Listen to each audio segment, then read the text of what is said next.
Hello money magnets and master traders, it's your Uncle Charles here, and the SPY has hit a critical level. Looking at January 20th low, I had a level around 676.5ish. Today we hit that level, so we need to watch out if there's going to be a double bottom setup. Are we going to get an inverted cup and handle setup? Anything can happen in this market and the price action will guide us. So in my video, I'm going to give you guys levels and setups to watch out for tomorrow and possibly into next week, so we can be prepared and trade this like money magnets. But before I do, I need to show you guys how we use the levels. So I used the 15-minute chart. And I wrote in my Discord this morning, right here, the first post of the day, 9:26 a.m. 681.2 is the equilibrium level. If below and 680 fails, bearishness continues with the lower targets in play. If above 681.2 and 683 clears, 684.7 will be in play, then the higher targets. Be ready for anything. So we can look at the 15-minute chart. The market did start off pretty volatile where it cleared my 681.2 level, but as you guys can see, it rejected from my 683 level and broke down 681.2 on the 15-minute chart. This was alerted in the Discord. 683 rejected and 681.2 broke down. As long as below 680 and 678 in play, the market actually gave us a lot more than that, going as low as 675.6 before it decided to bounce back to the upside. This one trade right here was good enough for me. And in the rest of the day, the market did move a little bit slow in the afternoon where it was just up and down, up and down. It did give us some good level to level moves, but as far as home run moves, it was only in the morning. And then we had that one recapture right around 11:15ish. But other than that, we can go back to the daily chart and we can see that, yeah, pretty much the bears won. So the question is now, will we bounce from here or will we continue to head down? The price action will answer. All we need to know is the levels, the setups, and our willingness to trade it unbiasedly, whether it's to the upside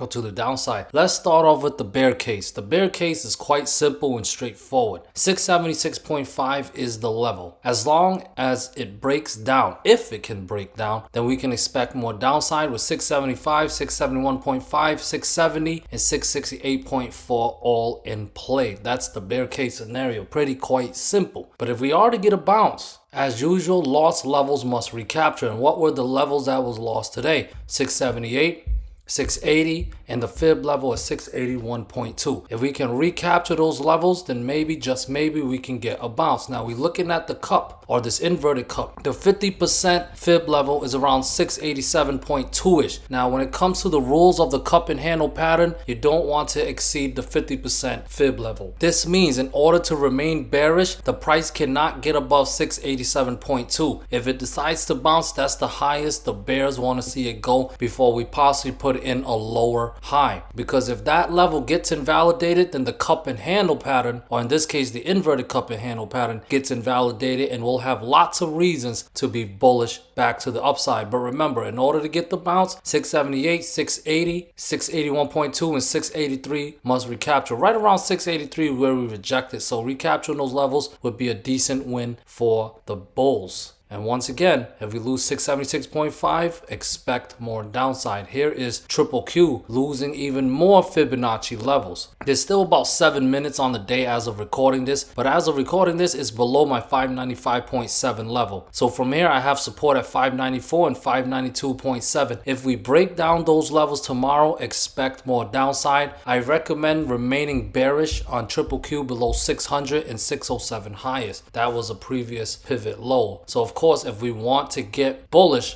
we want to see those pivot lows recaptured, as well as there also happen to be fib levels. So 600 must recapture and 607 must recapture in order for me to be bullish again. Otherwise, I will remain bearish. Here is Tesla continuing to look bearish. That is a bit of a choppy candle, so we'll see which way the range breaks. Put it quite simple, I have a fib level at 395.8, so as long as below, I'm going to remain bearish. 394, 392 and 390 are my support levels, with 3 387.5 as the low of this doji. So if we break down those levels, expect more downside. If it is truly bounce time, I need to see 397, 398.5 and 400 recapture. Above 400, I would definitely favor a bigger bounce up to 404, 408, 409.2 and possibly even higher. But unless that happens, remain bearish. Here is NVDA continuing to be bearish. It lost my 173.6 level. I mentioned yesterday we are overall bearish below the 177.6 level and is definitely continuing to show bearish follow through. Tomorrow, if we lose the next fib level at 171 and 169, expect more downside. If we truly want to get a bounce, 173.6, 175, 176.2 and the critical level at 177.6 must recapture in order for me to revert back to being bullish. Here is Amazon. I mentioned yesterday, watch for the break of this triangle pattern. We ended up getting a breakaway gap, gapping below the triangle pattern, hitting my next Fibonacci level. 221 is that level. So if we break it down, expect more downside. I wouldn't be surprised if we get another $5 to $10 drop to the downside. If it's truly bounce time, 225, 228, and 229.2 must recapture to go fill in the gap right around 233-ish, and above 233, I'd be bullish again, because not only would that fill in the gap, but it would recapture the triangle pattern, giving us a false breakdown setup and making me believe that we can get a bounce going. Otherwise, stay bearish. Losing 221 will be the bearish follow through. Speaking of bearishness, Microsoft hit my 200% Fibonacci level, which is at 393.6. If we are to get a bounce here, 393.6, 395, 398, and 400 must recapture to put 402 and 403.2 back in play. Above 403.2, which is a fib level, I would favor a bigger relief bounce.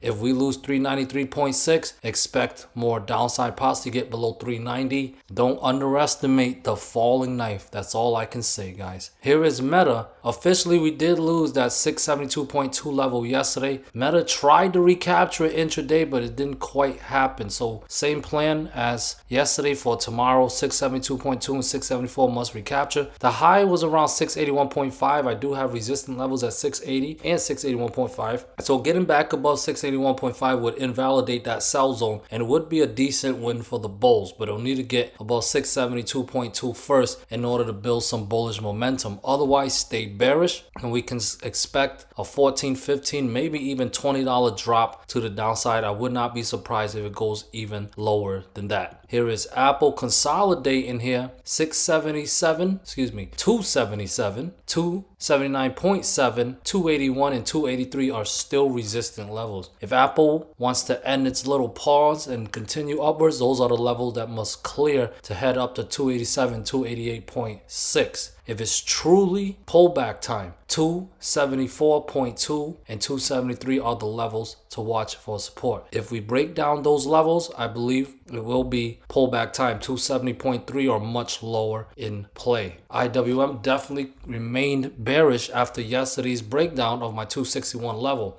Today, it treated that area as resistant, showed selling pressure, and pushed on downwards. If more downside is the plan, 255.7, 254.5 and 253 are the support levels. If those levels fail, we are getting more downside, another $5, $10 drop to the downside. Trust no bounce unless 258.5 and 261 can recapture. Above 261 is when I will switch back to being bullish. Now here is the VIX. It is super volatile. It's spiking up. That's really good for day trading. 21 is the level to watch for tomorrow. Still 18 minutes left on this candle, but if we can get that close above 21, expect more upside. 23 and 25 plus. We want it to continue to go up. It doesn't have to continue to go up. It can go sideways, but we want to continue to look bullish. That means volatility is here to stay. But if it's over, 21 and 19.7 must fail as support to make the VIX bearish again. And before I let you go, here is the DarkPool level. Let me refresh this for you. Still, it's almost $1 billion. Mind you, it's there's a few minutes left on the market. It's not quite 4 p.m. Eastern time yet. It most likely going to hit $1 billion in premium in the next few minutes, but it's not showing right now. But 865.4 million is what it showed. And once again, it's around that 686 level. And I'm going to tell you the same thing I told you yesterday.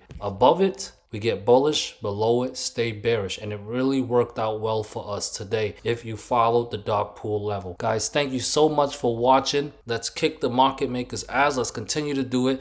Remember to trade it level to level. If you want to go for home run moves, you use your runners. Otherwise, let the price action guide you. Love y'all. Peace.